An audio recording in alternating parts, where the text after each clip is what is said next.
Good evening, everyone, and welcome to the third event in the Berkeley Center for New Media's Fandom and Piracy mini-series.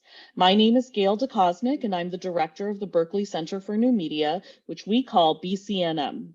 BCNM is an interdisciplinary research center that studies and shapes media transition and emergence from diverse perspectives. BCNM is committed to promoting technological equity and justice. As such, our free events are inclusive, respectful, and harassment-free spaces. We do not tolerate hate speech or Zoom bombing. We will have a safety team for each event to respond to any disruptive or hateful behavior. Attendees who violate any of the community guidelines stated on our Fandom and Piracy website will be removed from the event and may be disallowed from future BCNM online events. Before joining our events, please read our community agreements, and we'll share a link to those in the chat. We encourage attendees, by the way, to explore native-land.ca, the Our Home on Native Land website, to learn about the native stewards of the land you're joining us from. And our first value tonight is to honor the land. We recognize that BCNM is located in the territory of Huichin, the ancestral and unceded lands of Chichenyo-speaking Ohlone peoples, specifically the Confederated villages of Lishan. The history of prolific technological development in this region has always depended on this land, and all of our technological infrastructures and activities take place on and in relation to this land. We commit to supporting the sovereignty and ongoing stewardship of this place by Ohlone peoples, through building long-term reciprocity and relationships with the tribal leaders and organizations. I would also like to honor the Waray peoples of Leyte Island and the Lumad peoples of Mindanao Island in the Philippines, my homeland, and the Tongva peoples of Shuangna, place of the Rushes, now called Lomita, California, where I grew up, and the Muwekma Ohlone tribe, in whose Aboriginal homeland I now reside, in what is called the city and county of San Francisco. Now I'm going to turn to Fandom and Piracy. The Fandom and Piracy mini-series consists of Professor Rebecca Wanzo's keynote lecture on fandom 2 weeks ago, Professor Kavita Phillips' keynote lecture on piracy last week, tonight's scholars panel on fandom and race, and next Thursday's scholars panel on piracy and capitalism. Please visit our website at fandomandpiracy.online for the complete schedule, abstracts, and bios for all of our speakers, and to register for free for any and all of the Fandom and Piracy events. A trillion thanks to our amazing Fandom and Piracy staff for working so hard behind the scenes and behind the screens to make this series happen. Lara Wolf, Sophia Hussein, Alicia Morera, Jacqueline Zhao, our student moderators, and our captioners. The Fandom and Piracy miniseries platforms the study of new media phenomena through a queer, feminist, and anti-racist lens. Fandom and piracy are two modes of countercultural computing, alternative media, distributed creativity, and copying culture. I wanted to convene this evening's speakers who have published some of the most exciting and generative work on fandom and race in recent years, not only because race has finally begun to gain prominence in fan spaces, including fan study spaces, thanks to our speakers and other scholars of color's interventions and contributions, but also because I've lived my entire life at the intersection of fandom and race, having grown up in an extremely fannish family and culture and having actively participated from childhood in fannish friends groups, con-based fandom, and internet fandom as a first-generation immigrant and woman of color. So because of all of my own personal and scholarly interests, I am thrilled to hear what tonight's scholars panel will share on the topic of fandom and race. Our four amazing panelists are Professor Raquel Gates, Professor Alfred Martin, Professor Ragini Pandey, and Professor Andre Carrington. I'm going to introduce our first speaker, and then they'll speak for between 5 and 12 minutes, and then I'll announce the second speaker, and we'll hear them speak, and so on. After we've heard from all four panelists, we'll invite a quick response from our fabulous keynote speaker from a couple of weeks ago, Professor Rebecca Wanzo, and then I'll facilitate a conversation among the panelists and pose some of your questions to them. And so while our panelists give their remarks, please type your questions into the Q&A box at the bottom of your screen. Please feel free to do that throughout the event. All right, our first brilliant panelist is Professor Raquel Gates. Raquel Gates is Associate Professor of Cinema and Media Studies at the College of Staten Island, CUNY, and her research focuses on Blackness and popular culture. She is interested in the ways that Black fans and Black fandom complicate existing assumptions in film and media studies. She is the author of Double Negative, The Black Image in Popular Culture, and her work appears in both academic and popular publications, such as the New York Times, The Root, the Los Angeles Review of Books, Film Quarterly, Television and New Media, as well as other journals and collections. Welcome, Raquel. Hi, Gail. Thank you so much for the invitation. It's such an honor to be here as part of this great series of talks and panels, and especially with the great panelists that are here tonight. I have known Gail since grad school. We were just chatting sort of right before we started about this road trip that we took to a conference in St. Louis back in 2005. And it was the first conference like outside of my grad school that I presented any research at. There's something about this conference that has me feeling very nostalgic right now, thinking about sort of back in the day when Gail and I were road tripping to St. Louis.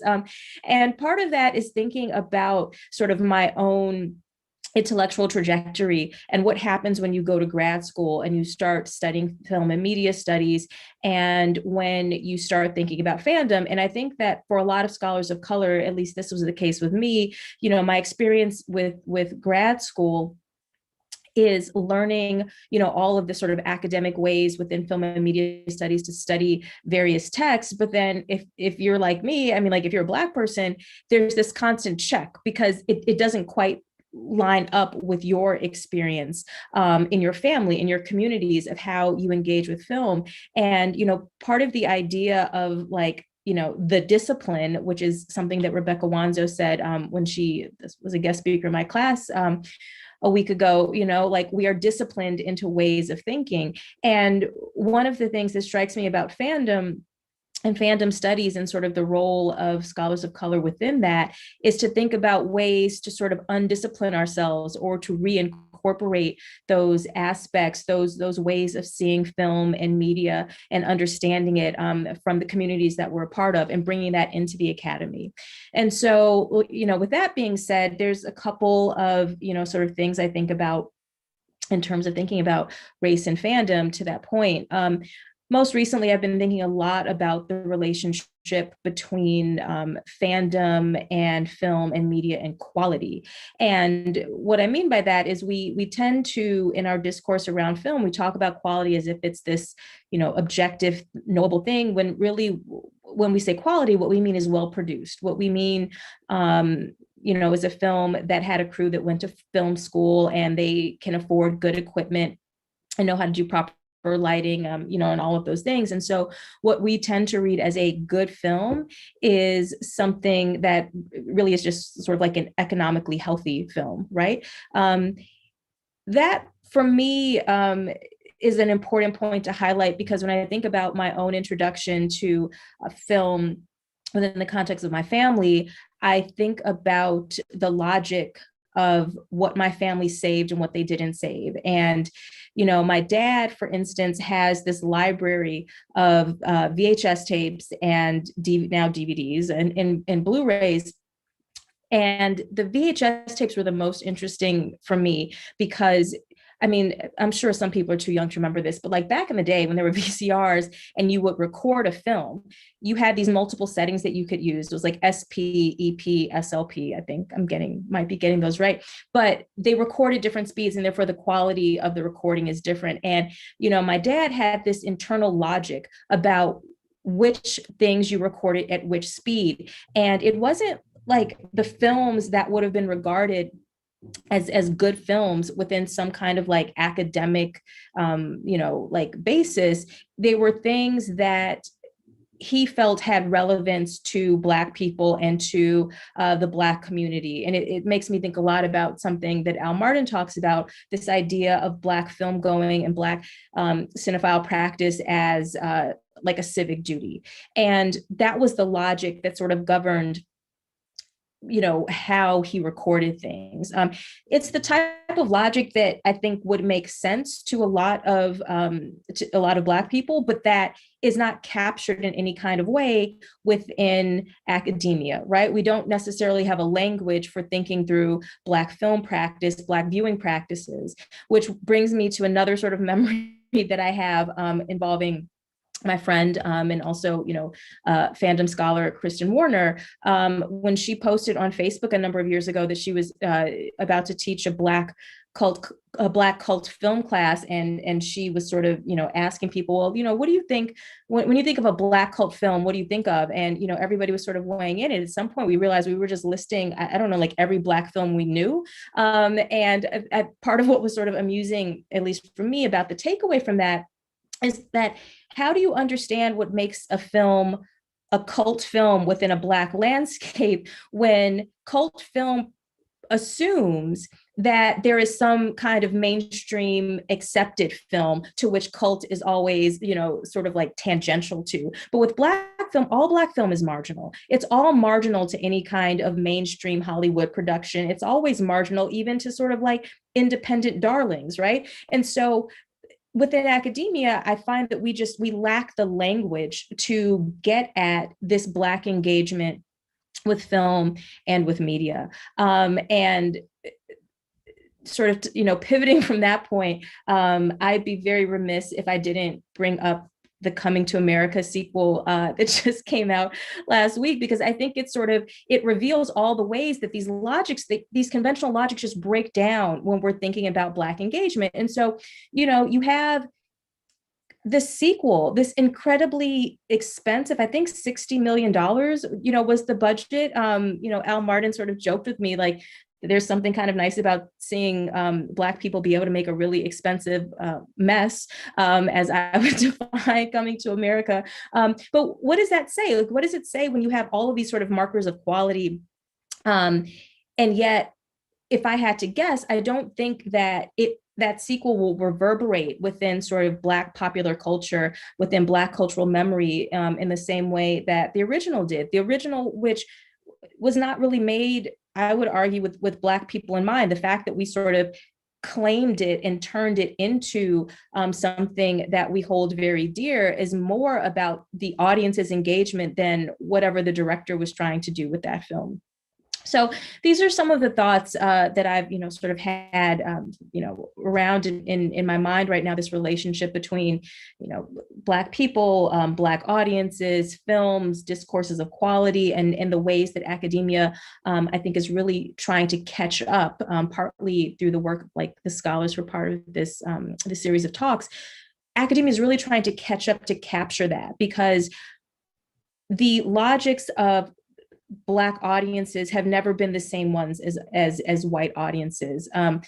The affective response to film, to media, is operating in sort of different turf, I would argue, partly because Black audiences have also been marginalized from mainstream Hollywood film. We don't view films on the level, I would argue, because films have never been made for us. We're always sort of reading between the lines. We're always, sort of essentially doing these alternative readings of things and turning texts into our own when they weren't created for us. And that's something that I'd like to think through a little bit more, hopefully in conversation with the other panelists.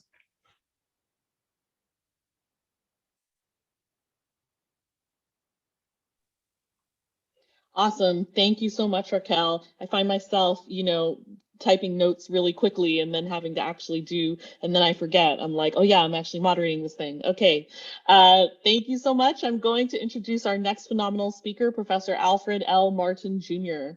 Alfred L. Martin, Jr. is a media and cultural studies scholar whose work is concerned with the complex interplay between media industry studies and audience/fandom studies as related to media studies, critical Black studies, sexuality, and gender studies. He is assistant professor of media studies at the University of Iowa. He is the author of the book, The Generic Closet, Black Gayness and the Black Cast Sitcom, and has published articles in scholarly journals, including International Journal of Cultural Studies, Studies, Journal of Cinema and Media Studies, Communication, Culture and Critique, Feminist Media Studies, Popular Communication, and Television and New Media. He is currently working on a book about Blackness and fandom studies and a co-authored monograph on the documentary Tongues Untied, under contract with McGill Queen's University Press. Alfred, take it away.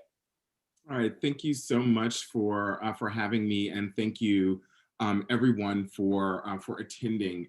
So tonight, I kind of want to sort of talk to sort of in some ways I come at this tonight from like the blackest of black spaces, and that is through Frankie Beverly and Maze and their song Joy and Pain.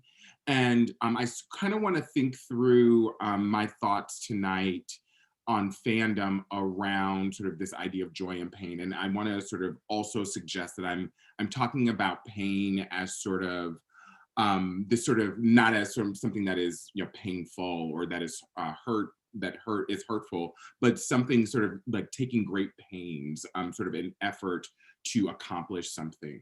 So so in my sort of brief comments tonight, I want to sort of use and talk about Black fandom around this this rubric of joy and pain, and sort of the sort of pain or the effort to accomplish something is largely captured through through what I've elsewhere called must-see Blackness, and I'll talk a little bit about that. And then Black joy, I'm actually looking at that, or I want to sort of talk about that as a particular kind of analytic that in some ways might get us out of necessarily this this sort of this must-see Blackness pose, if you will. So for me, at least, must-see Blackness is really, as Raquel kind of talked about, is this idea that of the imperative that Black folks see in consuming particularly Black cast content. And so within that, I would argue that two sort of broad themes that I want to talk about emerge. And the first is sort of this sort of classed nature that really talks about, in some ways, the difference between, as Raquel was talking about, quality films or good films or positive representations. So on one hand, we might have something like, and no disrespect necessarily to Tyler Perry, but we might have like Tyler Perry's cinematic output, which Torre at one point called cinematic malt liquor. And then we might have something like Black Panther on the other hand, which like, I would argue could be called cinematic malt liquor, but like other folks disagree with me, and that's okay. So I'm interested in sort of thinking through then not only this sort of class nature, but also this cachet. And the way that I sort of want to think about cachet is that when I've looked at many Black fandoms, it's really sort of about showing Hollywood or showing some industry that Black audiences are viable.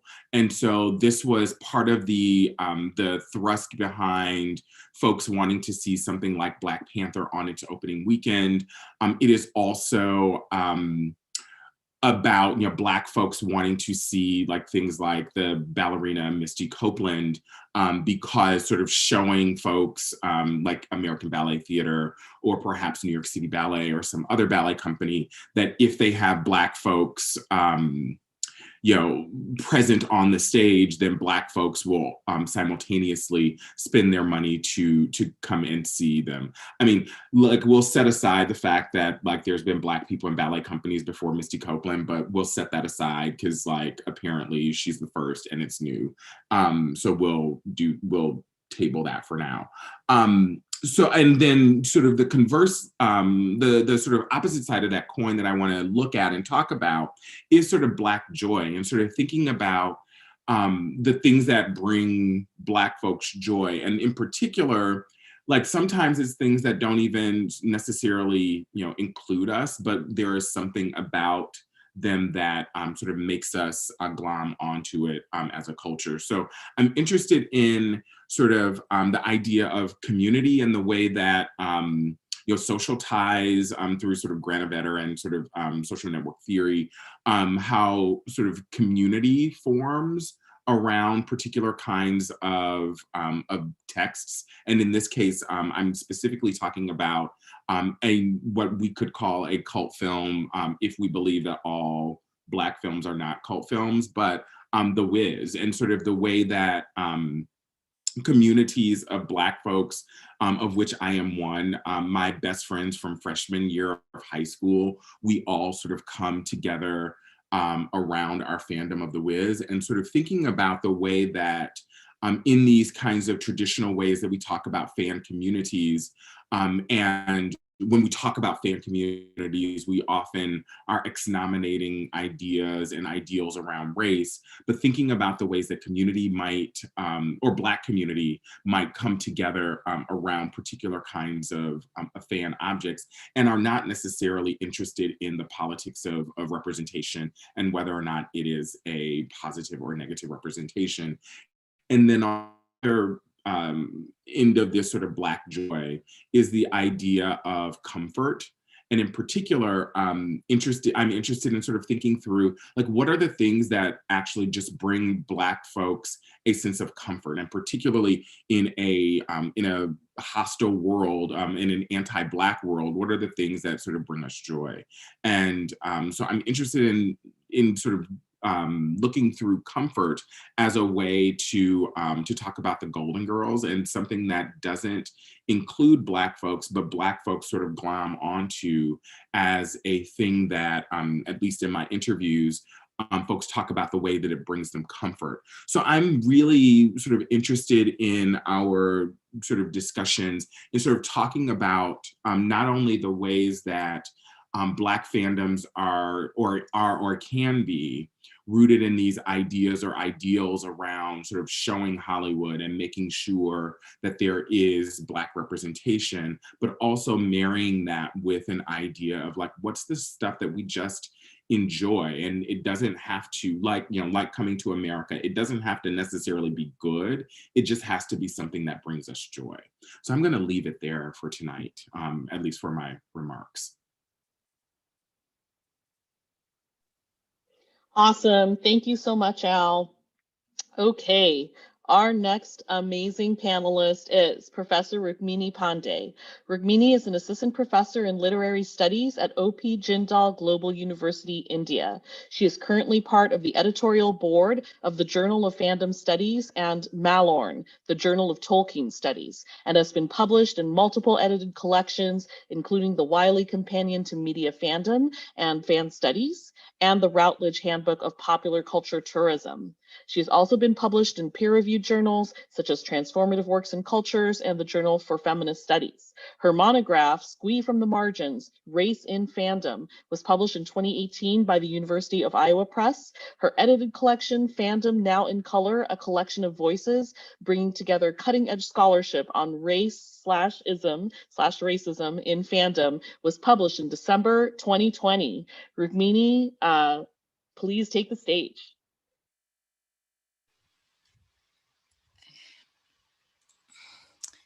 Thank you so much, Gail. And I'd also like to thank the entire team at the Berkeley Center for New Media, especially Sophia Hussain and Lara Wolf, for organizing this great event across time zones. Hello from New Delhi. So it's wonderful, of course, to also share this space with so many excellent scholars. And I look forward to hearing and hopefully contributing to a great conversation. To begin with, I'd like to clarify that my comments today will be addressing online media fandom spaces that have grown around primarily Anglophone media texts. These have traditionally been seen as associated with fans from marginalized gender and/or sexual identities. And these spaces have also been seen as resistant and subversive, primarily because of their production of fan work, such as fan fiction, fan art, and fan videos that, amongst other things, experiment with queer sexualities and other kind of revisions of the text. My research has focused on exploring how operations of race and racism within these communities put pressure on such utopian framings, pointing to a long history of marginalization of both characters of color in fandom's beloved media texts, as well as the marginalization of critical fans who have pointed out these exclusions. I have built, of course, on the work of many other scholars to do so, many of them right here in this room today, including Rebecca Wanzo, Andre Carrington, and Kirsten Warner, to just name a few. So this is, quite a fangirl moment for me as well.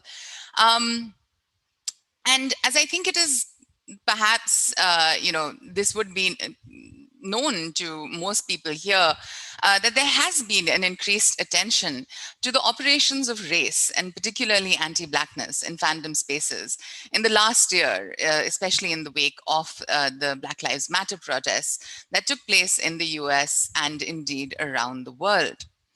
There have been varying responses to this increased attention. One strand of one strand of this attention has seen cause for hope in the ways in which some fans have come together for socially progressive causes in various ways, from raising funds to K-pop fans, allegedly at least, disrupting Trump rallies. Indeed, there is great value in recognizing the different ways in which political participation, education, and consciousness raising can operate in these spaces, and especially amongst communities which have a lot of diverse participants. However, in my opinion, it is also important to understand that narratives claiming that the fans will save us also ignore the complexity of these spaces, wherein critical fans of color, especially Black fans, continue to face severe backlash for pointing out the racialization of fandom's tastes and attachments. While media fandom spaces are quick to acknowledge and indeed condemn racism outside their fandom spaces, there is still a deep resistance to acknowledging its effects on intra-fandom dynamics. I'm thinking of Star Wars here, for instance, and there have now been too many, but multiple flashpoints around race and racism and fan reaction to the newest trilogy of films. The targeting of Kelly Mary Tran was perceived to be a backlash by primarily white male fans, and so roundly condemned in media fandom spaces when she spoke about her experiences.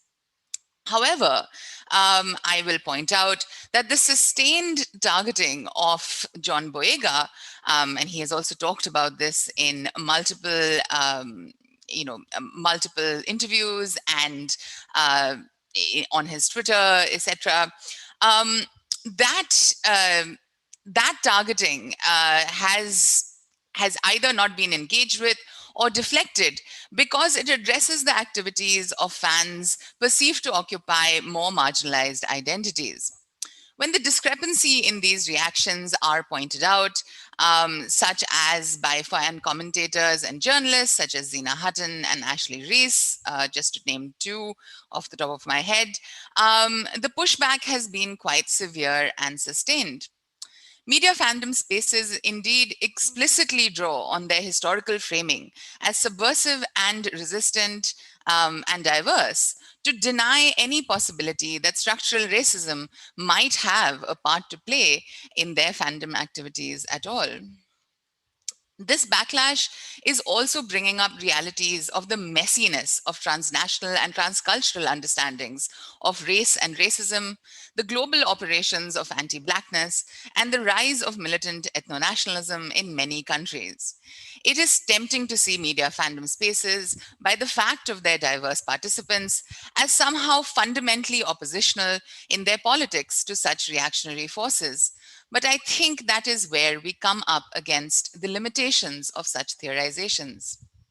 Indeed, I think it is notable that other fandom spaces that have not been kind of framed as subversive by default, such as sports or video game fandoms, which also I will point out do have diverse participants, have had a much more open, perhaps reckoning with racism within their communities than has been possible in media fandom.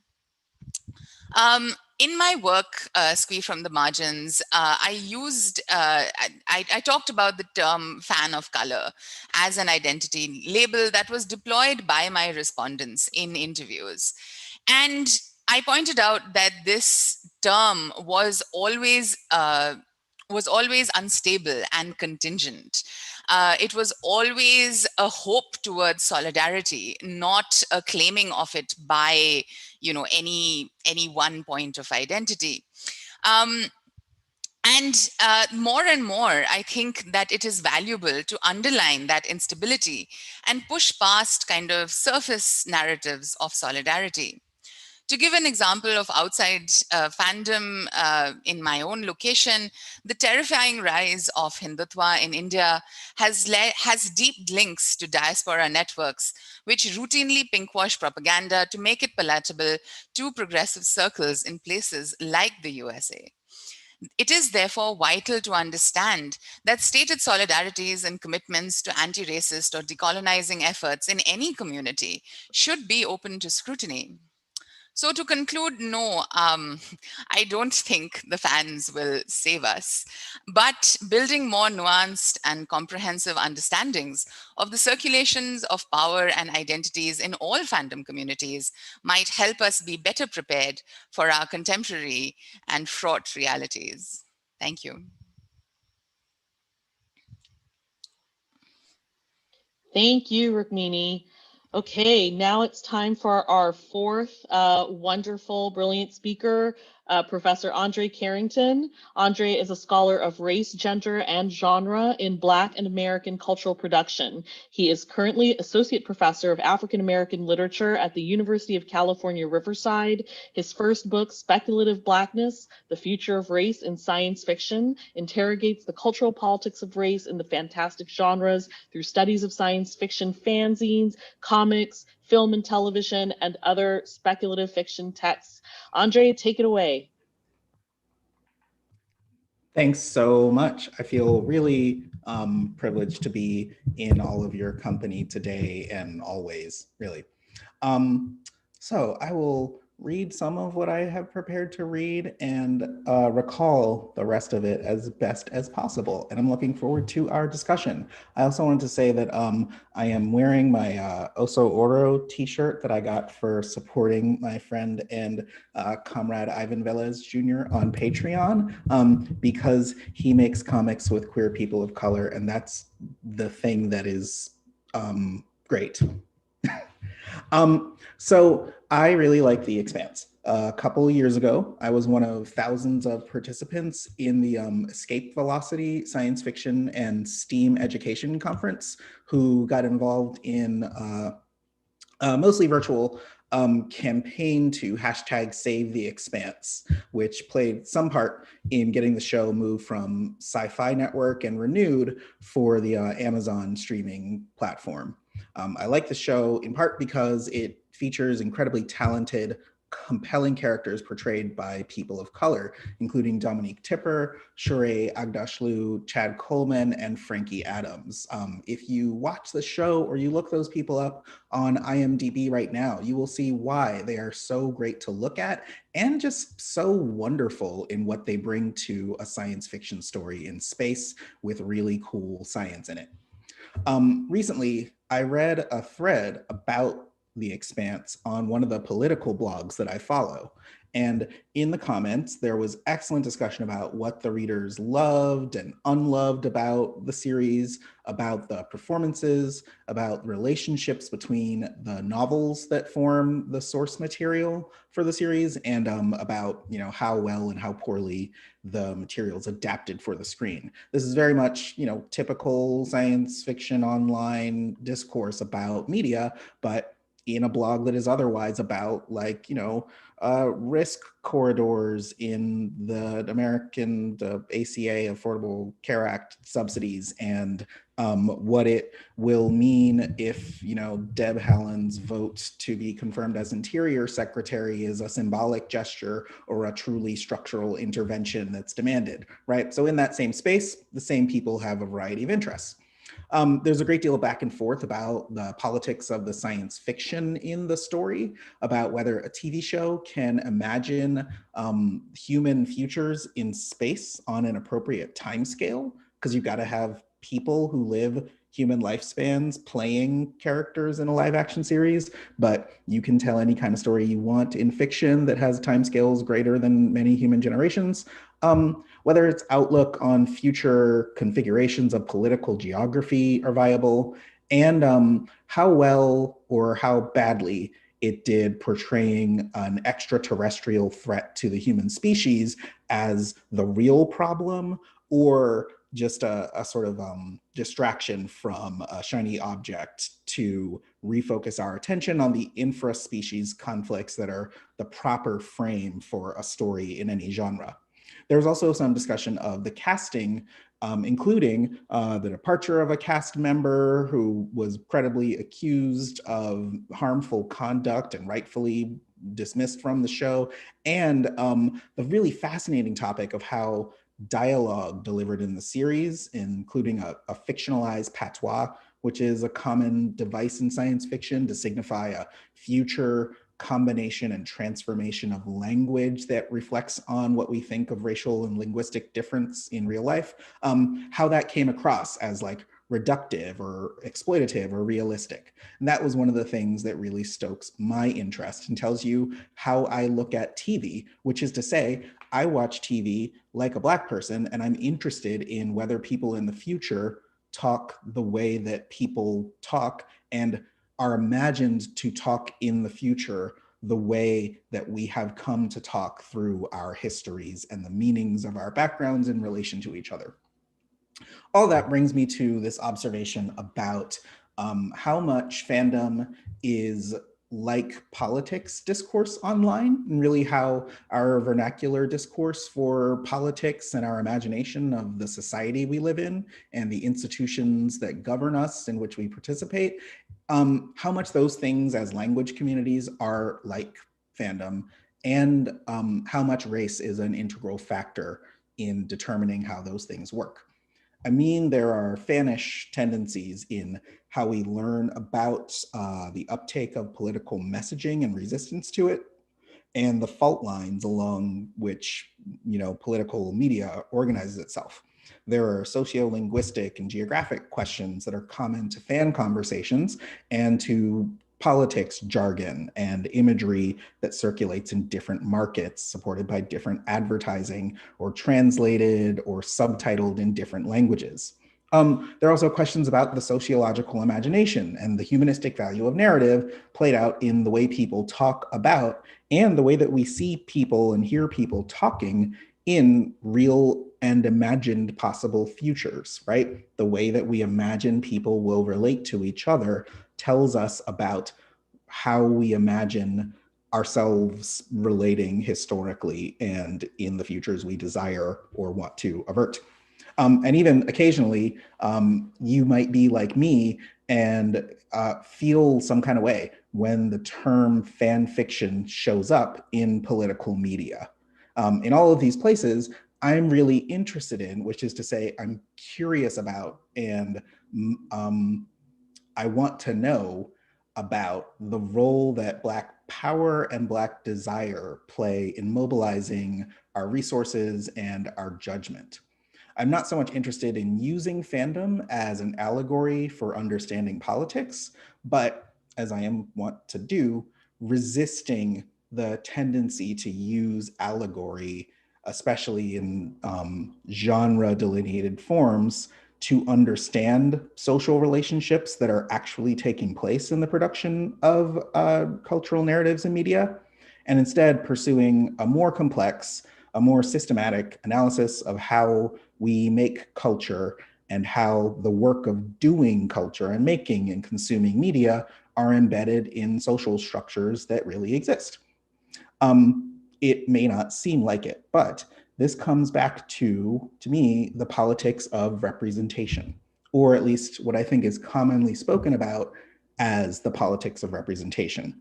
You and I probably bristle when you hear that term because it's usually phrased in the negative as a way to discount the extent to which representation matters and visibility matters. I think that those notions are taken as hallmarks of a kind of liberal imagination that has now outlived its usefulness. And I don't want to dispute that. I think that's true. It's not that I don't want, or that I don't think fans and audiences, including large numbers of Black people, don't want something other than representation, or think that visibility is ultimately inherently good or bad for us. We do want more than those things, and we do want those things or alternatives to them that are good for us rather than bad for us. But I also think our desires are not the ultimate determination of what's politically possible and meaningful. So we can communicate about our desires without making that the be-all and end-all of the power relationships we have to each other. I think that what I see in political blogs online, in social media, and in fan cultures is a negative emphasis on representation that misunderstands what it means to do representation. It's that I think when people talk about representation in a reductive way, we often misunderstand what's at stake as matters of fact, right? As whether representation takes place or it doesn't. And I think instead that because of the way we're situated in society and in media institutions and in different fields of discourse, including our political systems, Black people come to fandom and come to participation in political communication with a vernacular theory of performance. I'm not talking about a misapplication of the notion that people say and do things that are purely performative, but rather, I think when it comes to the politics of representation, often it sounds like Black people are only talking about representation or saying affirmatively that visibility matters, when in fact we are also talking about performance. We are talking about what culture makes happen and what someone's presence and action does, in addition to what it means that someone can be in a place and that what they do means something symbolically. The best synopsis for this, to me, comes from the way that I look at The Expanse and the way that I see predominantly white political blog readers looking at The Expanse. Many of us as people of color are more concerned with the representation of people from our backgrounds in popular media. It can be the thing that motivates us to tune in or tune out.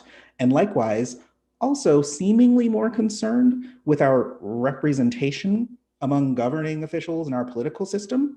And I think we can be discounted for relying too much on Black faces in high places, which is adorable because it rhymes, but is, I think, too reductive a way to comprehend what's going on when people interpret the significance of our participation in, majoritarian institutions from minoritarian standpoints. I think instead, what we're looking for and taking exception to, which is something white people don't have to do, is how much representative and representational practices are things we can do, and how much people who are members of our communities are also members of the communities that make things happen through means that we understand, sometimes incorrectly, as representation, as speaking on our behalf. I think instead, we should be attuned to something we know from studying fandom, which is that audiences make meaning, that viewers are not passive or actively engaged, that consumption isn't just a passive process, but actually that the communities we come from are co-present in the community representatives we send into and that claim to speak on our behalf in places supposedly outside of our communities. I think that Black people as groups and as people concerned with how we are represented, or how people who represent us are like us, are actually smarter than we're given credit for, because we're aware of what it means to do representational work and to have that as an avenue of activity, as a social role that is available to us, so that representation is one of the things we do instead of something done for us without us present. I hope that that encourages people to rethink how they see us talking about representation sometimes, and makes you interested, if not provoked, if not compelled, if not turned off to, when you see those debates taking place.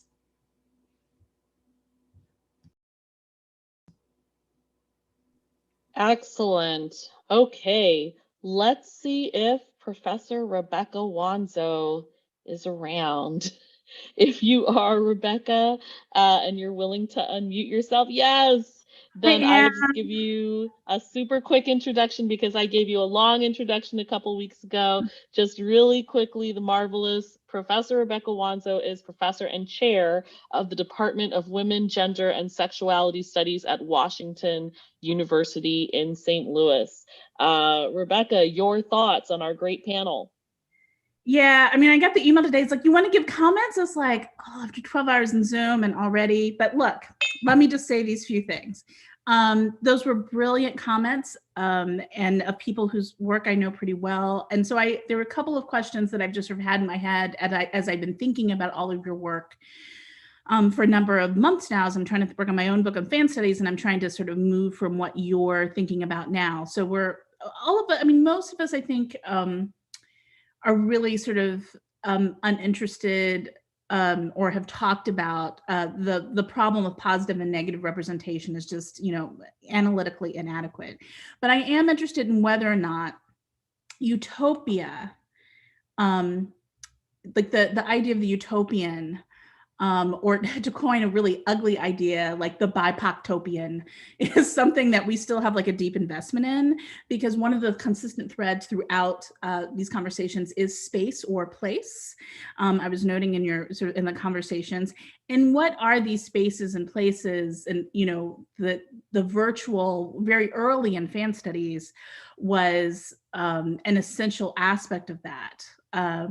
Obviously, there were lots of in-person fan conventions, but there are things that the virtual enabled, right? And so that's one space. It's also viewership as space. There's the idea that sort of film and television, various other kind of media, produce space for us, right? And I think that there is still an investment in the building of spaces that we can inhabit, right? As fans, as something that maybe is not fans. I was struck, Andre, and those were really generative and interesting comments that I want to go back and look at and think about more. But the idea of, like, when you said, like, you do what it means to watch TV as a Black person, but I think one of the things that's really interesting is that we know is that there's real diversity in what it means to watch as a Black person, even as we do find certain kinds of consistency for some communities, which Al's work has talked about, right? Or also with Raquel's work, that there are things that are not designed for us, but that they could still produce the conditions of building community, which was another thread. So community as building a space, but utopian space that's no place. So it's a space that we always know is for us, but not for us, right? So what do we think about media spaces that are for us and not for us? One thing I was really struck by with the cult film idea that Raquel brought up is the idea that we're always outside of what is like film is, that we're sort of necessarily cult. But what's so interesting about that is Black performance is thoroughly not outside, right? So Black performance is both essential to the history of media, but then we might say the whole Black film, something that's totally identified as Black, may be outside. So what does it mean to think about both of those things existing simultaneously. Another thought I had is if we're sort of constantly sort of trying to move towards the space that is inevitably impossible to inhabit and can't exist given the thrust of the desire for diversity but homogeneity, right? Is there something in the construction, and Rukmini pointed to like fan of color as something that people might have some kind of ambivalence around or sort of be hailed into. Is there something about fandom that is always evoking Jackie Stewart's, and just fandom of color, reconstructive spectatorship, right? Is that just so inherent that it's hard to sort of get away from that idea, right? And that the legacy, the history always informs our consumption, and maybe 100 years from now, that won't be the case. But, we constantly have resistance to what we understand as progress in terms of various things will come up and remind us of history always being the present. Like today, I was just like, so what? They darkened the face of this actress on Lovecraft Country? Like, I was like, she's like wearing blackface. Did that just happen? And I also think, but in terms of the question of communities and what people look for, I thought there was some interesting tension. I wonder if Al and Raquel, if you could negotiate this, how we think about pleasure and fandom and why we might embrace things. So as Raquel knows, and as everybody who's on my Facebook page, might be all of these people, know I, like Raquel, was not a fan of Coming to America, the second one. But I'm not as clear as Raquel is on the idea that it won't become a Black film like the first one. That is not clear to me. And certainly, even though I said that people need to block me if they really liked it because I won't trust their taste anymore, I do believe that I did see there were a lot of people who had a lot of love and attachment for it, that there are certain kinds of things that people look to or gesture or just, it's like lots of beautiful Blackness, and people will just always be attached to that, right? So, I mean, there is a way in which quality is always outside of a conversation of some kinds of Black consumption as something that is beside the point of having aesthetic touchstones, that there's still a kind of quality which is about aesthetics, right? And about Black beauty and just the pleasure that people might take in that. And so I also want to go back to the thing that Raquel said at the very beginning about disciplines and the sort of, which is riffing off of something I said like in her class, that I wonder if what we're saying is that there is an undisciplining that we need to do in relation to fan studies. Like certainly want to push away fan studies, but sometimes I also think, and I've heard Al talk about this in terms of the kinds of things that people feel that they don't need to address if they're doing race and media studies. And that actually maybe some of us who do race and fan studies are actually trying to discipline fan studies more and sort of making different demands on them in terms of what kinds of things they have to be knowledgeable about. So that maybe disciplining is also to create, again, a space, a utopian space for us, is about disciplining people in a deeply pleasurable, yes, mother, may I have some more kind of disciplining as something that we might understand as scholars. And finally, if we're gonna, I'm just gonna end with a provocative case study that I'm sure will make many people angry with me, but again, in the no place of sort of what we desire. So obviously one of the major fan objects this week has been Meghan Markle and Meghan and Harry. And it is really interesting to think about the attachments to the Black princess narrative. And I was thinking about this in relationship to Bridgerton, which I brought up in my keynote. You know, what does it mean to invest in Black folks inhabiting a space that's inherently just inhospitable and carries the blood of colonialism, right? Like, what does it mean to say, like, we will transform it? Maybe this is reconstitutive spectatorship, like maybe that's what it is. But it makes me wonder if there's some version that's not love and theft, like with menstrual sleep? Is there a love and forgiveness in terms of BIPOCtopia? Like, is there some kind of love and sort of war of position in relation to trying to inhabit spaces that under no circumstances can actually be our own, but the utopian project of fandom is often the fantastic, right? And going to sort of all the sort of reckonings and ways in which Andre has thought about how the Black fantastic, which is not necessarily representative always, that the representative is not always what people are looking for as fans, right? But also sometimes they do look for it.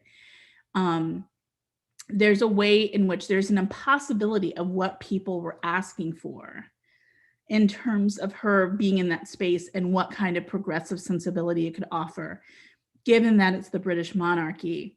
And how do we negotiate the inevitable failure, but also the complexity of the desire to inhabit like that kind of violent normative space?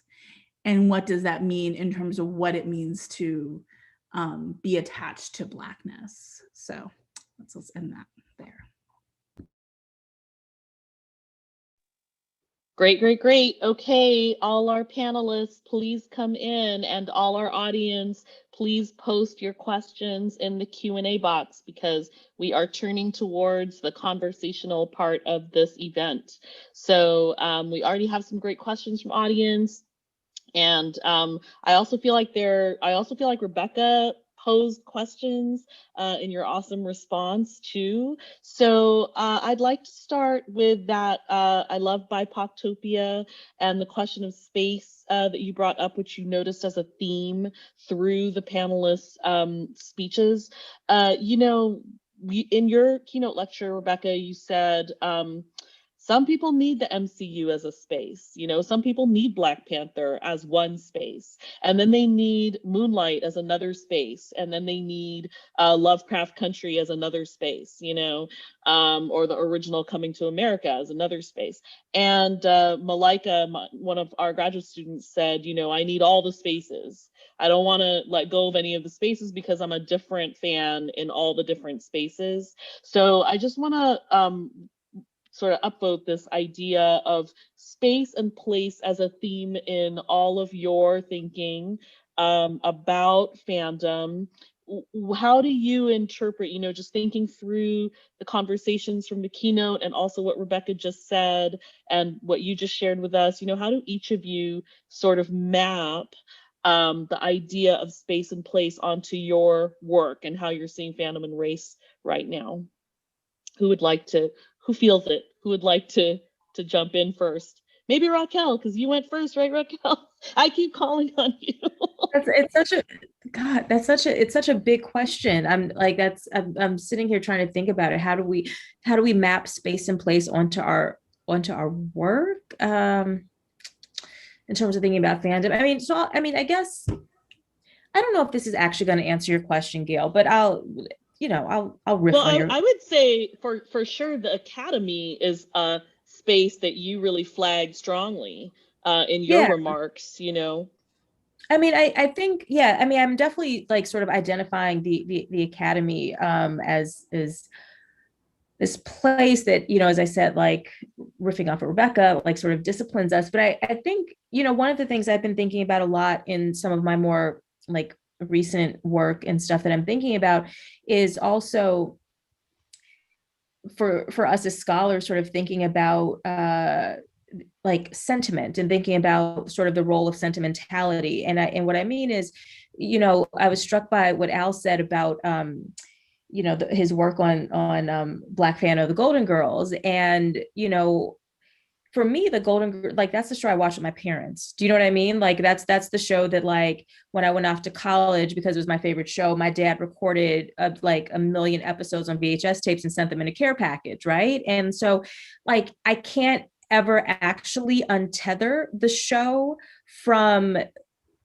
that experience. And I think that one of the things that seems to happen quite all, I mean, it's not an academy bashing session, I don't mean that, but I mean, one of the things that happens in the academy is we learn that other texts matter for reasons that are completely disconnected from like the things that I'm talking about, right? And which is what I think is so great about something like the Black fan around the Golden Girls, right? Because it's all completely sort of thinking about the affective relationship, right? Not necessarily talking about like, well, here were the demographics that they were going for, and here were the advertisers, although that stuff matters, of course, right? But like, that's how we normally within the academy understand audiences and reception. And so I've been trying to think a lot about like these other sort of formative structures that lead us, into the work that we do, but also sort of shape, I think, our engagement with it. I mean,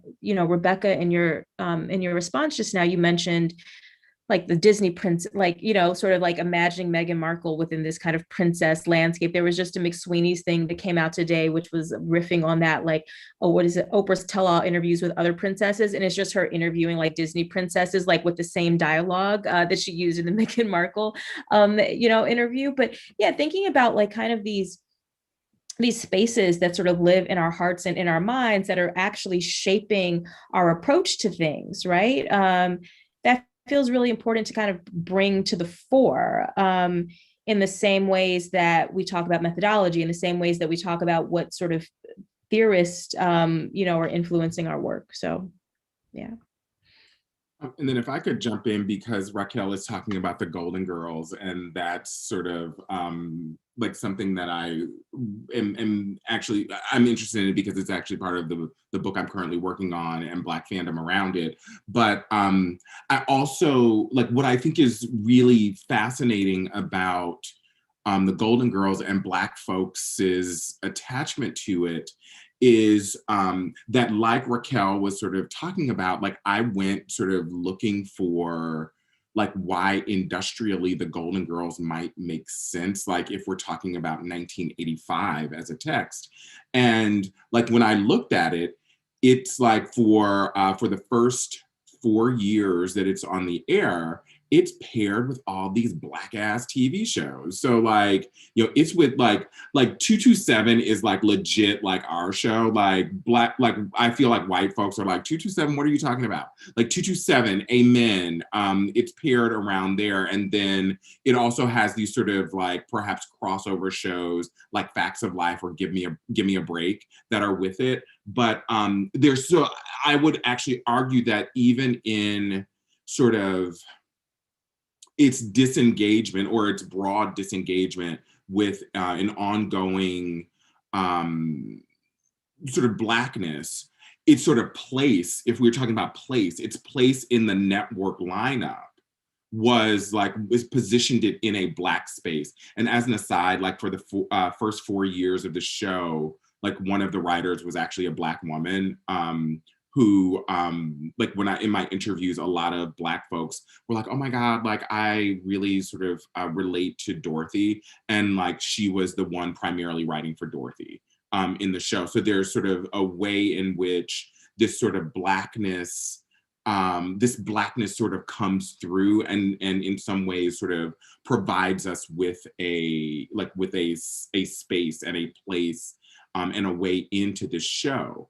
And so similarly, I would argue that part of what at least I've observed around things like Black Panther, things like Misty Copeland, and I'm gonna sort of zero in on Misty Copeland in particular, because what so many people who talk about being fans of hers say is that what's important about her is that she has carved out a space in American ballet theater, a space that they understand as being inhospitable to Black bodies.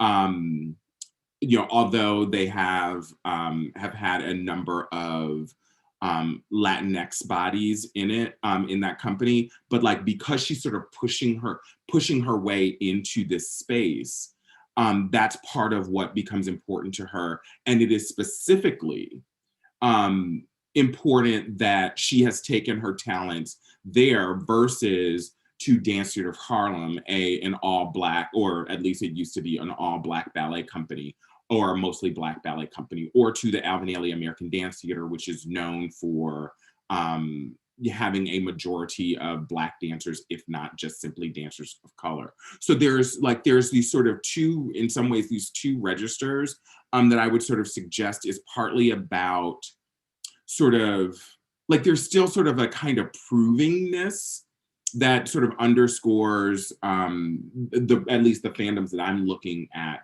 sort of proving that, like, we are good enough, or we are here enough, that we should have more of these things, because of course the media industries have a history of forgetting.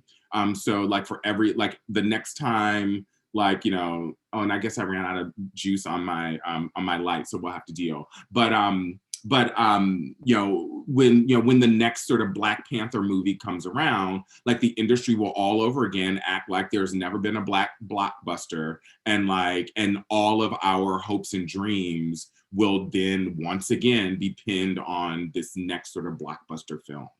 And so, you know, I mean, and it's actually fruitful, quite frankly, for the media industries, because they can activate Black consumerism by being like, listen, if y'all Negroes don't show up for this, like, y'all ain't gonna get no more. And like a Pavlovian response, like, Black folks show up because they're like, Lord Jesus, we can't not have another Black Panther. So come on, y'all. So it's really, so that is how I would sort of theorize the idea around space. If I can perhaps talk a little bit, since Al was talking about inhospitable spaces, I think that kind of pinged for me, because I think in my negotiations, I think, and what I look at, the kind of media fandom spaces I look at, I think the conception of space and who belongs in those spaces and who doesn't belong in those spaces is currently quite fraught. I mean, it's always been fraught, but currently there is a real, I think, anxiety around the ways in which belonging is being framed and is being deployed against certain types of fans. And so the way that you know, on the surface, of course, you always have, you know, super inclusive, super queer, super diverse, transcultural, transnational. You know, we love Sam Wilson. You know, we love Finn. You know, all of those things, and we do. I mean, that of course also, I think, and there's also the way that a lot of narratives around fandom also of that kind of fandom also frame it. And I think that more and more the precarity of that and the instability of that is getting to, at least to me, to more and more obvious. And I think that is, for me, the most productive space to think about, because it is, you know, you can be seen as not a fan or not a real fan very, very, very quickly. And that, I think, people who are you know, more critical of certain types of, you know, let's say, you know, institutional or structural issues within those spaces can find themselves disqualified very, very quickly from the very spaces that they have histories in. And that is something that, again, I think ties back to a lot of, you know, what is our space then, you know, and what is, you know, if I have been in fandom from when I was, you know, 18, and I can show you the receipts, I can show you, you know, all the kind of proofs that I was in a fandom, but I am now no longer seen to be a real fan, right? Because of the way that certain critical narratives work. You know, that is something that is happening more and more obviously. So I think that ties in again to how these spaces are constructed, and made exclusionary, and how that cycle keeps going, and is in these virtual spaces, as they kind of converge and diverge, I think at the same time, those things keep that terrain keeps shifting.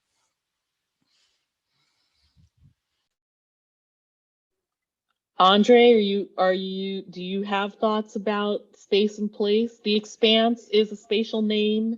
A lot of science and speculative fiction takes place in radically, imagined spaces. So Yeah, I actually I find the idea of like say a BIPOCtopia, like it's sort of like transgressively very seductive, because I think that utopia has to be that, right? It has to be no place, right? And it has to, even when we project our desires onto, what we would like a fannish space to encourage and celebrate, we can project that onto the properties that we take an interest in, and into the relationships we form and the relationships we avoid. And I think that it is kind of it's fruitful to want a space that is welcoming to us because of our racial backgrounds and investments, as like a motivation for having it. Like, that's valuable. And I also think that spaces, virtual and actual, are just important, because they, in some ways, they can help us get away from the abstraction that can be the source of alienation, both from like popular culture, from wanting to make it or wanting to be invested in it, and from relationships that might flourish with people, but for the alienating stuff that comes from an abstracted outlook. By that, I mean, like, if you look into the future and say like, oh, well, race doesn't matter in The Expanse, or race doesn't matter in, post-scarcity Star Trek, so I don't have to speak to you like a human being or comprehend, where your national background or your citizenship status situates you in relation to, this property, or how you dress in your cosplay, or whether you wear a headscarf or not, or all kinds of things that are like actually real. But if you view what is valuable and utopian from such a place of abstraction that it just reinforces all the other things you never have to think about in a white supremacist society, that's terribly alienating. And so if we encourage and dream of like, this is a ship that is piloted entirely by people from the African part of the Federation on Earth, right? Or this is a colony that of Federation people who don't call themselves a colony because they're descendants of indigenous peoples from the Americas. Like, any of those imagined horizons on which we can see ourselves can be really fruitful and is worth seeking out, in part because we know that if we don't like consciously put a little desire for a dreaded racially specific sort of utopian space out there, that it's not just going to happen. And I'm down for that. I'm pretty inveterately committed to utopianism in a non-pejorative sense. that's so great. I mean, I have to say, not to give Roddenberry too much credit, but I saw the last NASA panel around the moon base, which is imminent. And I thought, this is Star Trek made real in all of Roddenberry's imagining, the neoliberal idea of Black excellence and women STEM experts taking front and center in that announcement and throughout that whole panel, which William Shatner moderated. This was panel at the last Comic-Con, because Comic-Con had to be all online last year and free. So, in a way, Star Trek unlocked the key of what can be or should be a kind of post-racial tech space exploration program, and NASA is faithful to that map. And so you're saying, you know, we should create more maps and more ideas of spaces that the future will feel compelled to be faithful to, which I think is really, yeah, I mean, that is the dream of speculative fiction for sure. Okay, we have some great questions. Let's take a look at these questions around COVID-19 and this year, which Ragini helpfully framed as the brain broken year or month or day, however you want to take the register of time. All our brains are soft and weak in this time. But thank you all for being geniuses and being here and sharing what you still have of your intellectual power with us. So we have a couple questions that I'm going to kind of combine about this. How have you seen your fandom communities, those that you are a part of, change or evolve over the past year?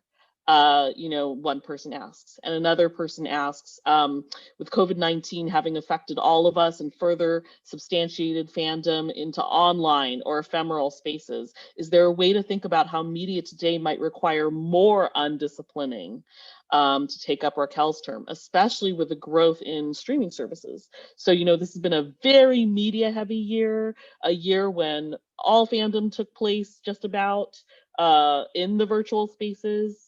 How has this year affected either your fannish participation or the way you think about it?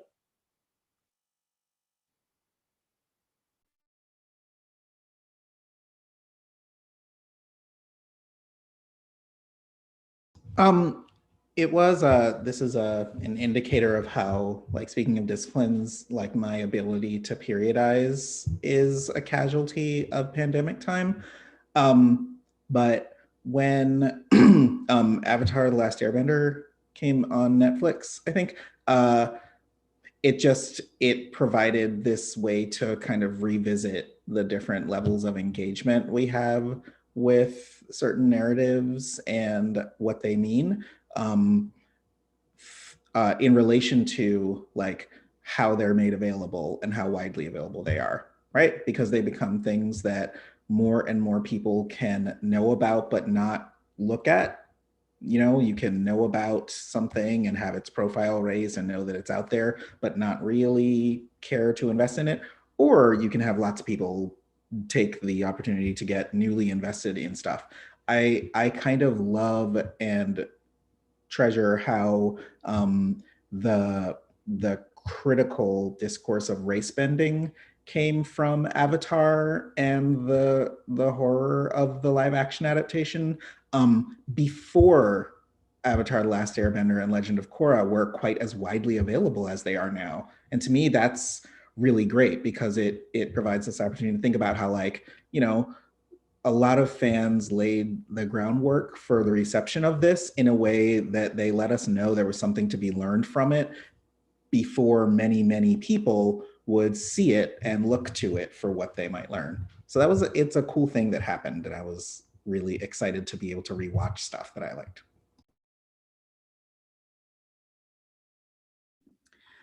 I'm always interested in when we move away from the exceptionalization of fans and think about how broader parts of the culture sort of learn fan practices. And one of the things that obviously lots of people talked about this year was rewatching, and to Al's point about comfort, right? Like, so many people I knew said, like, we can't watch anything new. So I don't know how many more times I could watch Joe Morton, like, saying She Blinded Me with Science and Eureka, but I rewatched Eureka multiple times, right? Because it was like my big comfort watch this year, right? And so there is something about pleasure and the rewatch and the comfort in a time of crisis that lots of people were adapting, and to think about rewatching as something that's often pathologized in fans, but also we know it can be very normative.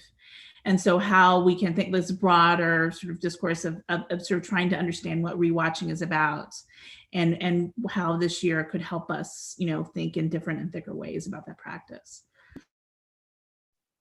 Yeah, and I mean, these sort of, questions that Wanzo brings up are part of the reason that I was even interested in looking at the Golden Girls. So on one hand, we were in an alleged like cancel moment in which many texts were coming under fire for their alleged racial issues, and I was partly sort of struck by the sort of sheer inanity of the sort of charge for the Golden Girls. And then simultaneously, I was interested in, because in some ways, like the way that the Golden Girls is discussed in popular sort of discourse, or at least the way that I feel it's discussed in popular discourse, is that it is, it was at once, in some ways a text for like, white ladies, and ended up being sort of like, Lifetime, like the thing that puts Lifetime television for women on the map. And then simultaneously that gay men sort of glommed onto the text, and glommed onto the text, to be sure, in its initial iteration. I have heard tales of like gay men going to like bars in the 1980s on Saturday night, and like shit shuts down when the Golden Girls comes on, and like we watch, and then commercials, and then there's music, and then it comes back, music stops, everybody watches. And so, but there was, I mean, as in with most things, like people don't ever talk about Black folks and the things that we find joy in. And so I was partially sort of struck by sort of watching the Twitterverse and like Black folks talking about like the Golden Girls. And then on a lark, I was just like, hey, do like Black people love like Golden Girls? I'd love to talk to people. And then I got a flood of Black folks who wanted to talk about, and in some ways like come out of the closet in some ways as Golden Girls fans. And when I sort of engaged with these fans, like I found that like, people's like spouses had gotten them, had artists draw them into like the Golden Girls, image. Like another woman like sent me a picture of like a Sophia purse that she had. And so like there's a way that these sort of fannish practices and what we sort of associate with fannish practices were here all along if we just fucking looked for it. And I was simultaneously also like, we often try to sort of claim a kind of objectivity, but in some ways, like I was partly trying to figure out like, do I just love Golden Girls because I'm gay, or like where are the Black people? And then like particularly Black women, because Black women are just like fucking amazing and they're always saving our asses from everything. But like Black women like showed up and they were like, yes, like we love Golden Girls. And many of them were like, I grew up watching it with my Nana. And so like after I was watching it with my Nana, like I didn't know why it was funny, but I just kept watching until I understood it was funny, why it was funny. And so I was really interested in things that in some ways Black folks weren't sort of doing work in their fannish practices in the ways that they were sort of like, like the people who I've interviewed who are fans of Misty Copeland, like they don't really know shit about ballet. They're just going because like it's a Black lady on stage. Like who quite frankly is like oftentimes falling down, but we can save that for later. But they're just going like for these ideas and ideals around visibility. And so I was interested in what happens when you're just watching something because you like it. And so the pandemic in some ways has had me turn to joy, because there's just so much shit in the world and so much anti-Blackness in the world that I was like, what's something that isn't going to like make me feel like garbage because I've got to excavate through it, and what can I actually sort of think of that is joyful that I can also turn into research.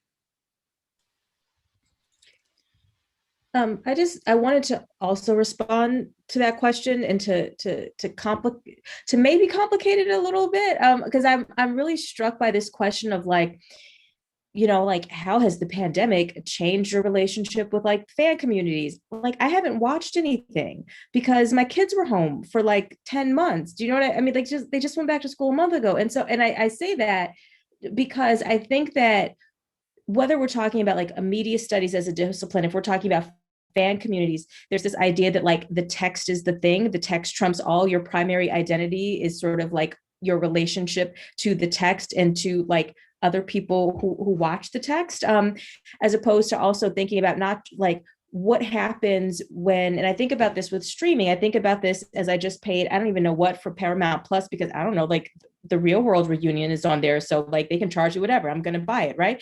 Like what happens when the price of admission keeps going up, when the ability for people, and so I'm thinking about resources of time, like which I didn't have for the past year to watch anything except like Cinderella and Dumbo on a loop every single, you know, like all the time.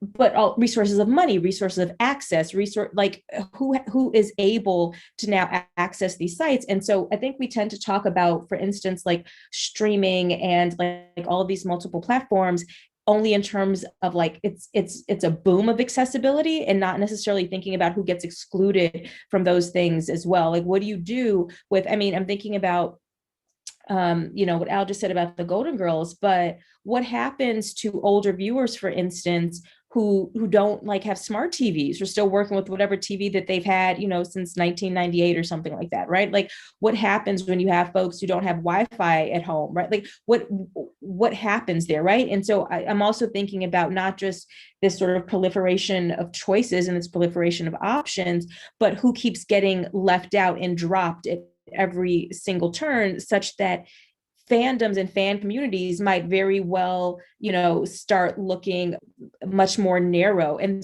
to the extent that you might not be able to have the lovely discovery that Al has made with, like, you know, like Black fans of the Golden Girls, because what happens when certain demographics just get X'd out of it, which is a thing that I'm rather concerned about. Yeah, I think my comments would follow Raquel's. I think one of the things that I've been thinking about for a while, like that's from like my book onwards, has been the possibility of escapism, and you know this constant thread in fandom spaces about the about escapism, and about that's why people don't want to think about, you know, race or you know, quote unquote problematic ideas. And the, you know, and also in the people that I see, and the people that I talk to, I also see the impossibility of that, in that, you know, again, how far do you, you know, how much can you have that space of escapism? Is it within, you know, and I'm not saying that, of course, people do find various ways of accessing that space of joy, but I think that is also something that is still quite precarious. And you know, questions of access are huge, not just in terms of like the streaming services. Like I know that I am completely cut off from large parts of, you know, from the people that are watching, you know, on Disney Plus, for instance, you know, or you know, there's a whole bunch of shows that I would have to kind of get access to now, you know, 3, 4, 5 more different streaming platforms, which again has different connotations of access across different geographical regions, currencies, and all of those, you know, all of those things. So I think that is, in my fandom spaces, I've seen people look for escapism as obviously is a thread, but again, it's so conditional, and you know, and once again, the ways in which you interact with those texts, even if you are watching to love them, you know, is, I think, also constantly, I keep coming back to precarious, but you know, that's I think what has defined a lot of my fandom experiences and my thoughts on how fandoms are working through these issues through this past year. Mm-hmm. Okay, great. Let's go to Samira's question, which is a bit of a long question. You all can also read it. The panelists can read it in the Q&A box. There is also the larger question of conditional representation, where if you don't show up for a show or film, it might be taken away. There's less willingness to look at violence, even in these media franchises and artifacts. For example, Sense8 and Hindus Under Attack, which plays into contemporary and historical Hindutva, which I might need someone to explain that to me. Holding this as good representation because it represents underrepresented populations on the one hand also aligns the ways these things are normalized and mobilized in the world towards what is, well, basically fascism in spaces it is claiming to represent or draw to people's attention. How do we reckon with these conceptions of representation that are not merely about the provision of joy, but about the mobilizing of that joy towards a deliberate violence? And Sophia, one of our staff members, actually private messaged me saying that she really was interested in this question. So Sophia, if you want to jump in and talk a little bit about what's so interesting about this question, that'd be great. Or if any of the panelists want to, have a thought and would like to respond, that would be great too. Sophia, do you want to jump in? Sure, yeah. I don't know a ton about the media in India, but I do know that Hindutva is a very powerful cultural force in the United States. And so I related a lot to what you're saying about how the diaspora here is also very involved in that. And yeah, it's just had me rethinking a lot of sort of popular entertainment that I consume as being basically fascist or too close to being fascist. And in some ways I have to rethink some of my fandoms. It's not enough to just be a fan of Bollywood. Yeah, so these things are complicated. And so I was interested in just asking more about Hindutva in India.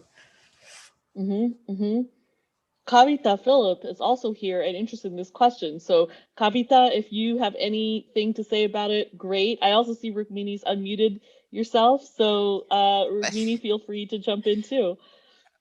Well, I guess resident, not expert, but witness to the operations of Hindutva and its currently quite terrifying forms. I think that I think that Samira, of course, I know Samira as well. I think this is a very a complex question, right? Because obviously we've been talking about how different texts, texts will always function differently for different, viewers and different sets of fans. But I think beyond that, there is the question of, when these texts mobilize certain narratives that basically pinkwash, or we can call it pinkwashing, we can call it homo nationalism, we can call it multiple things, but for the reference to Sense8 is basically that Sense8 within its larger kind of queer imagining also had this incredibly dangerous narrative of the majoritarian culture of India, which is in Hindutva. The whole narrative was about how it was under threat, which is a part of a fascist project that is currently putting people like academics in jail. So those and if you did talk about that, because it was framed in a more kind of liberating text, and if you didn't have that experience, you could talk about it in kind of this is great, which is what most of that text was received as in fan communities. And so I think the stakes of those those conversations vary greatly, and I think that is it's an I think Rebecca once said the impossibility of that reconciliation is true. But it's also, I think, beyond kind of, yes, this is a text that speaks to me, and so, this is a valuable text. The questions of larger, like how power intersects with actual political, uh, repercussions, across, and now in our very globalized world where these media flows, are constantly in conversation with so many different things. I think that's something that is going to continue to pose real, questions and problems. So yeah, that's my response. Not an answer, I suppose, but a response.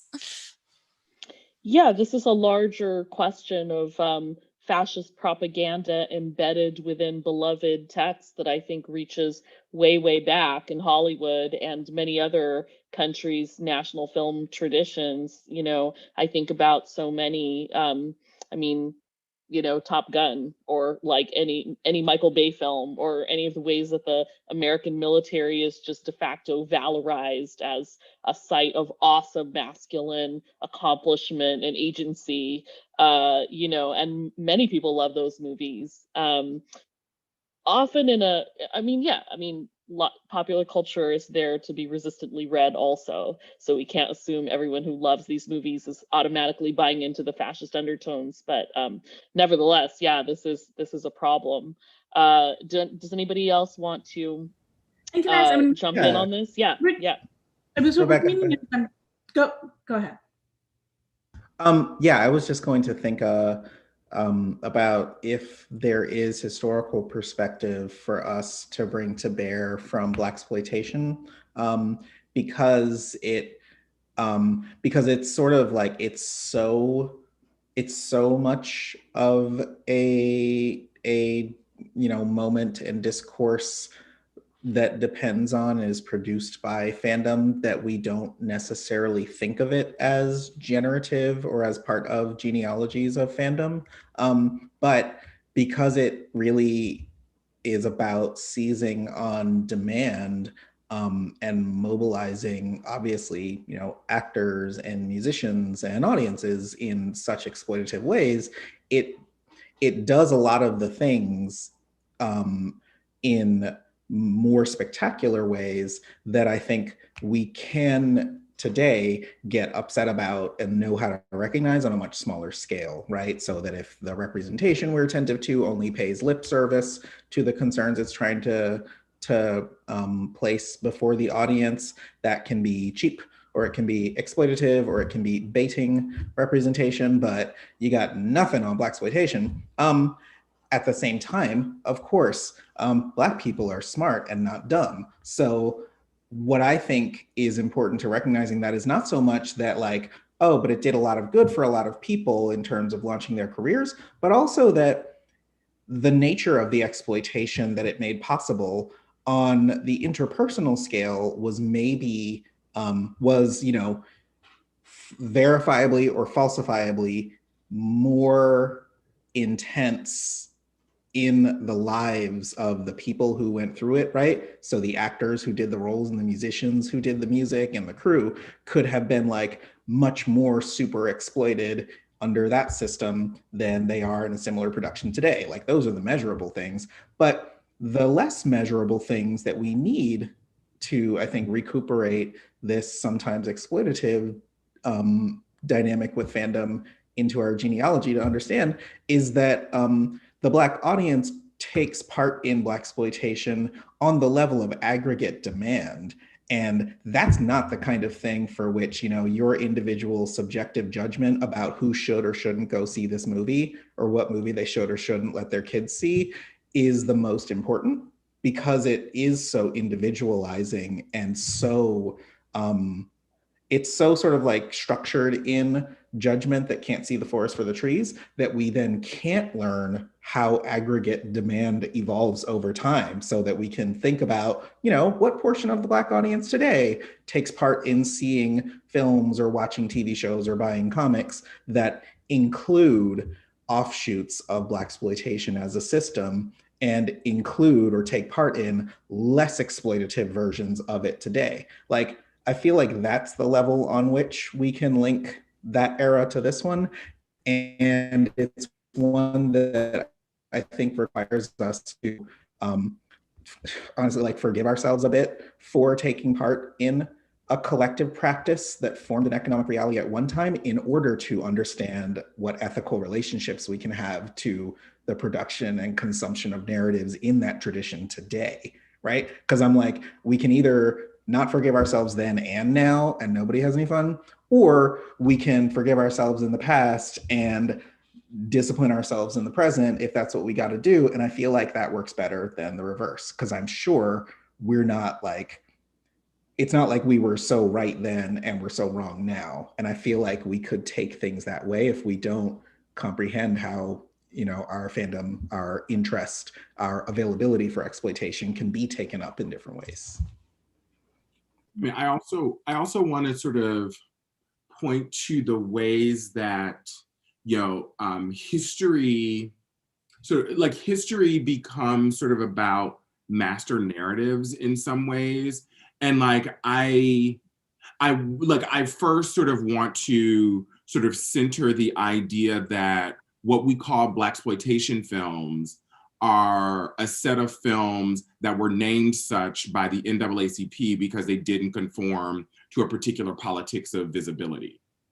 So I want to sort of center that. And at the same time, I also want to center that as a master narrative, when we talk about like Black film in the 1970s, those are the only films that we want to talk about. But we don't talk, like, we need to pay attention to the fact that there was Sounder, there was Bingo Longo's Traveling All-Stars, there was Lady Sings the Blues, there were all of these, Claudine, and all of these other movies that were sort of also simultaneously drawing the attention of Black moviegoers.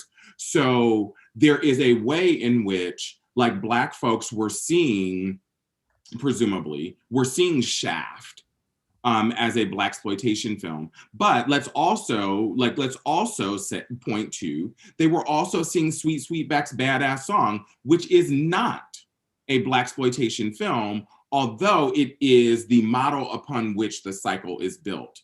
Because Sweet Sweetback's Badass Song is actually an experimental film.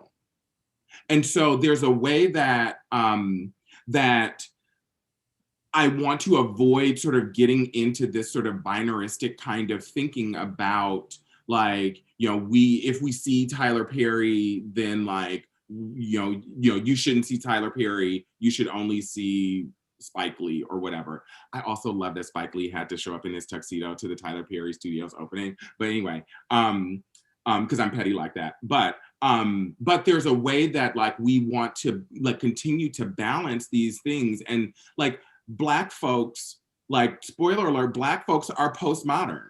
Like we will get in the gutter with Tyler Perry, if that's what we think the gutter is, and we'll rise up and we'll go and see like Misty Copeland if we think that's the rise up. And so like we have to also sort of recognize the postmodernism of Blackness and Black audiences, that like we're not just sort of doing one thing, we're doing a whole bunch of things. And I think that's really important, because we, like, I think, you know, just studies, period, have this way of saying things like the Black community, like it ain't but one of them.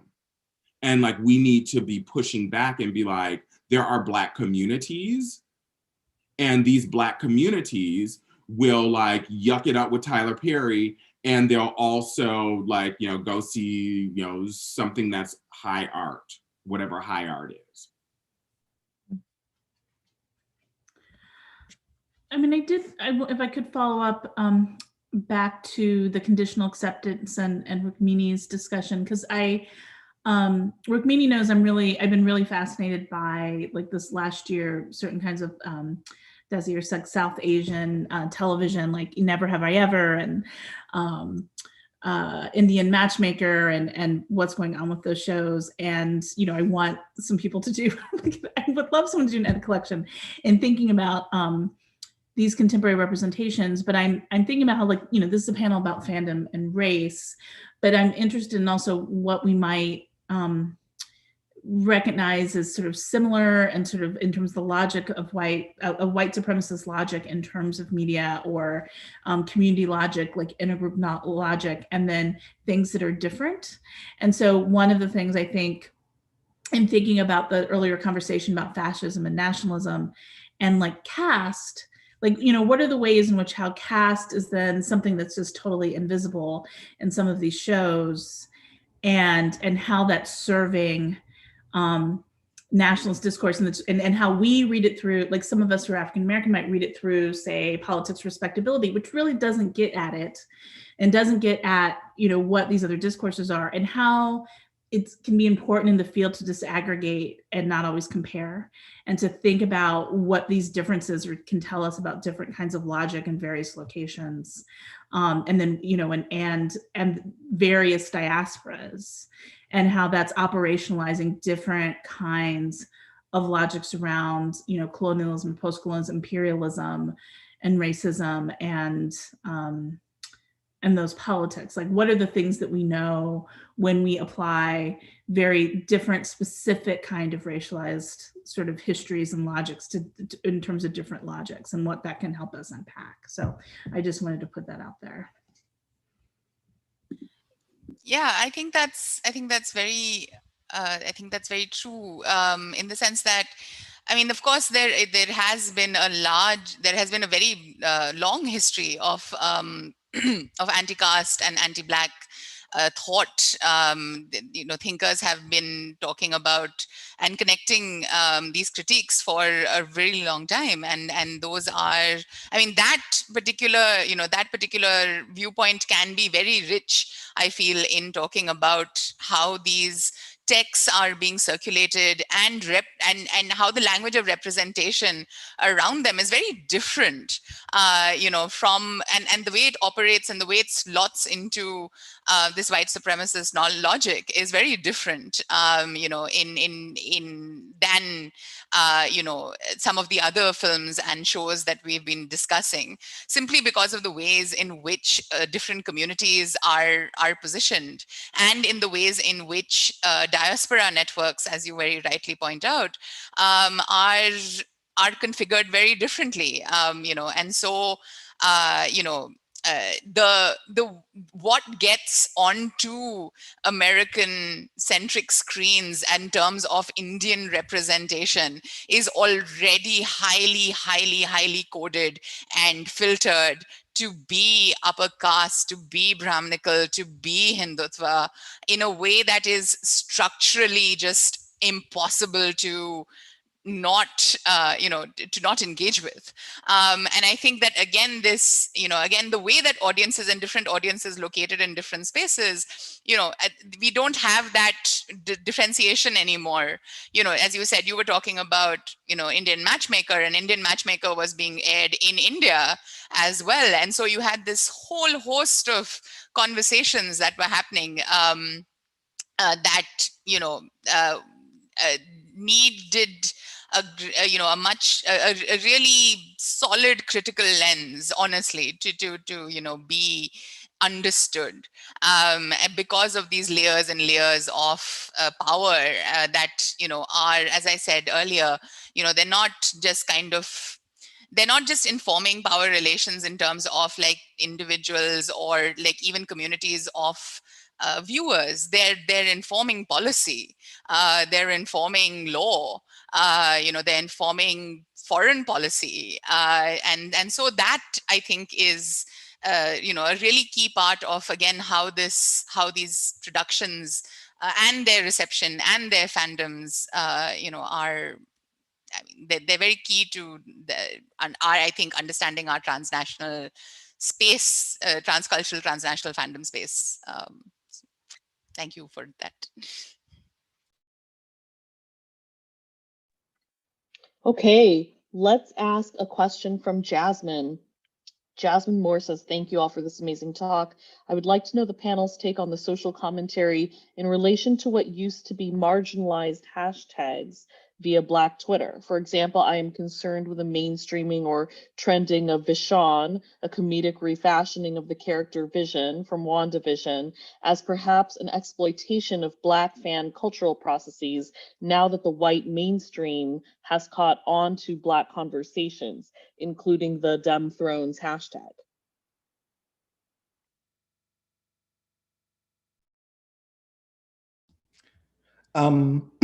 As a frequent Twitter user, when I observe stuff like that happening, and then like this most recent one, I love it because there's I think that so the theory of it to mobilize, right, is that those instances are illustrations of the way that Black people are undefeated, and I think that that understanding prevails because um, because when people employ, and maybe this is just me thinking through like what performance means, I think that when people employ a sense that imagery means things, but also can be made to do things and exists to, you know, to attest to possibilities other than like its conditions of possibility, right? So like, oh my gosh, this problematic film was made under exploitative conditions, but surprise, has yielded up counter-hegemonic conditions that frustrate our attempt to reduce it to the circumstances that put it in place in the first place, and mean that it doesn't just reproduce the relations out of which it emerges, but in fact attest to utopian alternatives. When that's what's happening, which I think is happening lots of the time when people make a meme that really hits, or a clever pun that someone else hasn't recognized, or God forbid, signify on something that is circulating in a dominant discourse, like that to me is a kind of creativity and a kind of not individual genius, but collective investment in doing what we comprehend as intellectual, that is also humorous, that is also, you know, satisfying on all of these other emotional levels, that really speaks to how many different ways there are to interpret imagery that's out there, and how much people take ownership over imagery, but also share ownership of it with other people to whom they think it'll be intelligible. And I think that when when those things can be captured and noticed by, you know, the platforms themselves, when Black women think of things that are suddenly and like carrion to scavengers appropriated for internet communication purposes, to make them into news, or to make them into, you know, temperature taking, or mined as resources without crediting or acknowledging or citing their authorship. When those things happen, like when we see a hashtag go mainstream or be noticed as trending, I think that that is another instance of like observation and study, but it's you know, it is not necessarily in opposition to the creative process that gives us things like that. It's only sometimes in opposition to it. It only sometimes frustrates that creativity, because I think what we see with memes and hashtags that people invent that give us a chuckle is that they are ephemeral, and they do endure in the way that performance does, where like it's funny and you tell the joke and you can tell the same kind of joke, but if it ossifies to an extent that it's no longer funny, it's no longer the same kind of thing. And so then it is not necessarily something that can be used, you know, against you or against its original purposes, because it's over.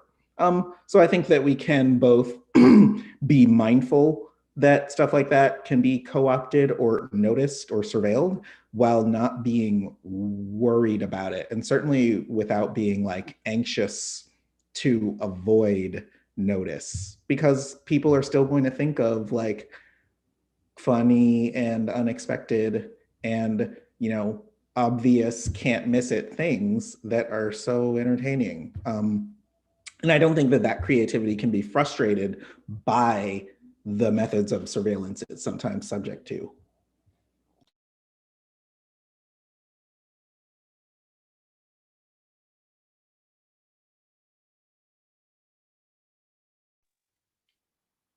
Nobody else has any thoughts about Black Twitter today. Raquel? No, I guess I'm trying to, I'm a little, I'm wary of wading too far into waters that like, I'm not terribly familiar with. I guess I'm just also fascinated by this idea, like the idea of co-opting something on Twitter. Like I'm really interested in sort of like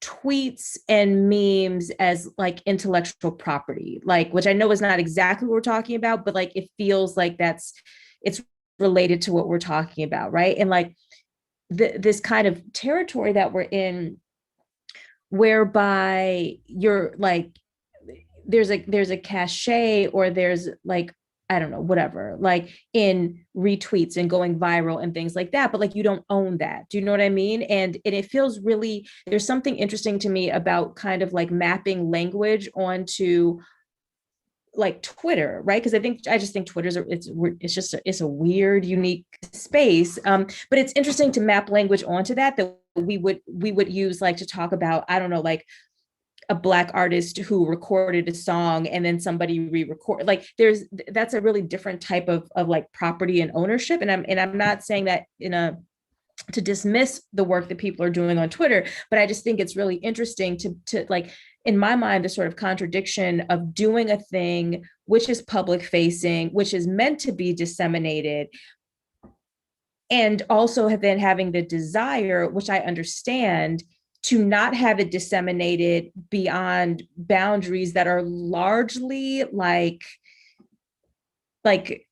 not policeable. Do you know what I mean? And like Black, do you know what I'm saying? Like Black Twitter isn't, I know Black Twitter is a thing. That's not what I mean, but like Black Twitter isn't like a separate part of the internet, I guess is what I'm saying. So it's interesting to me to think that like you're doing a thing and participating in a practice that is meant to be shared. And like it feels like the obvious result is that it will get away from you, right?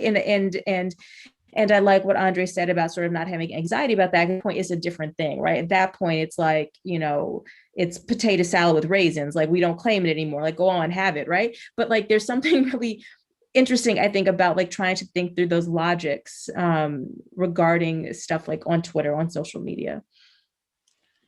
Just to quickly add one thing would be, I think, notions of fan labor as being used by media industries. And I think that that people are talking about the way that that the kind of operationalization of things like Black Twitter and the kind of the use of those for not just kind of sharing and kind of going, you know, in that kind of disorganized space, but the actual use of it by media industries as, you know, promotional work and labor is, I think, an interesting layer to that, which you know, of course, fan scholars are talking about in terms of K-pop and, you know, fan labor and stuff like that. And I think that might add something to that conversation also.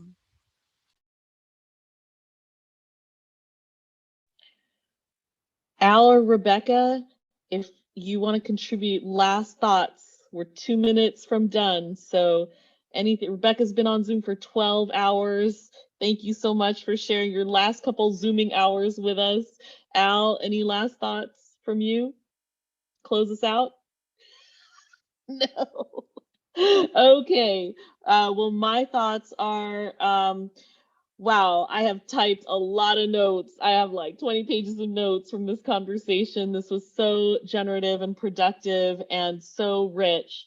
Thank you all tremendously from the bottom of my fannish heart for sharing all of your wisdom, ideas, insights, provocations, great questions with us. Thank you to our audience for joining. Thank you again to our staff for platforming this whole thing. Everybody, please tune in next Thursday at 5 for our Piracy and Capitalism Scholars panel. And wherever you are in the world, please give a round of applause to our amazing panelists. Thank you so much for joining us tonight.